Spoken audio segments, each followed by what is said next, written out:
La Fondation de recherche pour la biodiversité et les acteurs économiques et les têtes de réseau de ces acteurs économiques mènent des études depuis de très nombreuses années dans le domaine de la recherche appliquée et parfois avec des résultats très concrets qui sont mis en œuvre sur les sites des industriels, que ce soit d'ailleurs à terre ou en mer. Le milieu maritime et d'extraction a été évoqué à plusieurs reprises.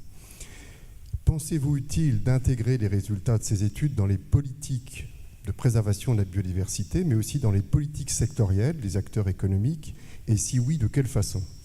L'UNICEF, on ne l'a pas dit, c'est l'Union nationale des carriers. Des industries de carrières et matériaux. Oui. C'est-à-dire le pire, c'est les carrières et le béton. Écoutez, moi, ce que vous avez réussi à faire dans cette plateforme, je ne vois pas pourquoi on ne serait pas capable de le faire à l'échelle nationale. Donc là, on ne vous traite pas de lobby. On ne dit pas, regardez, les carriéristes, les lobbies, machin. Donc il y a ce sujet-là à régler, notamment pour objectiver la recherche. Mais je crois que cette façon de faire entre le privé et le public, vous avez des moyens qu'aujourd'hui, le public n'a plus nécessairement.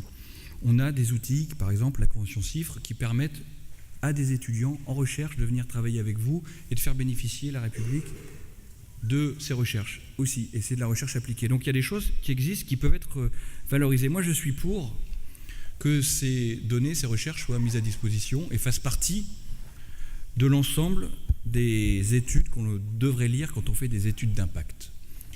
Je vous en parle parce que je suis député, donc j'ai voté quelques lois, et j'ai toujours été très surpris de la faiblesse des études d'impact à la française, qui sont faites souvent par la même administration qui vous propose le projet de loi, et globalement, c'est toujours très bien.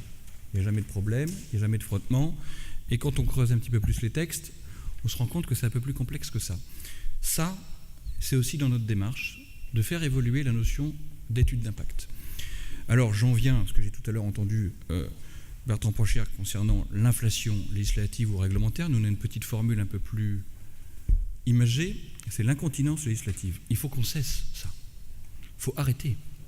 Parce que ce que disait tout à l'heure Bertrand Pancher, sur notre incapacité à mettre en œuvre ce qui a déjà été voté, à suivre, à plus comprendre aujourd'hui, notamment tout ce qui est en secondaire, circulaire comme décret, fait que notre pays est aujourd'hui à l'arrêt, et pas pour les bonnes causes. Pas pour les bonnes causes. Je ne crois pas que ce soit en surprotégeant, surtransposant, que nous ferons avancer notamment la protection de la biodiversité. Donc il faut qu'on travaille différemment.